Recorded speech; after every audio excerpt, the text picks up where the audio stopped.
What did you find, when you were doing all of these CRM projects? I mean, what was that like? Salespeople love CRM. I'm sure you talk about that all the time on these podcasts. So that was it was interesting. I feel like when we were doing a lot of Salesforce implementation projects, it was kind of one of those things where, it'd be great to build something. It would be great to deliver what your customers are asking for. But it's one of those things where when you're working with the actual people who end up using that software, they always hated it, So it was kind of fulfilling if you could finish a project, but then at the same time, we had a bunch of customers when we were doing CRM implementation that would always have issues adopting, or they would always come back a year later and be like, hey, what's going on with this? Or we need you to fix that. And it was just kind of it became like a long thing where we'd always be going on and going back and forth and fixing. And so that was, obviously, but for the folks who are listening, it's one of the main reasons why we started Spiro. It's because that experience in general is just terrible for folks.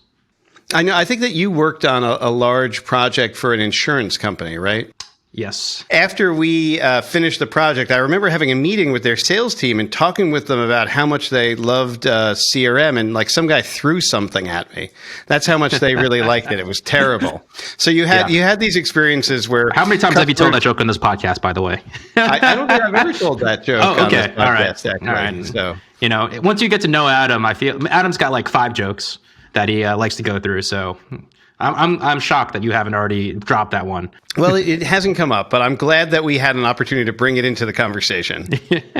But I remember being at this client, and after, somebody threw something at me, of course, and trying to really understand what was happening. And it's just that, the typical experience for salespeople with CRM is that they feel like it turns them into data entry clerks, and people really hate that. And so, yes, you're right. That's a major motivator for us to want to start Spiro.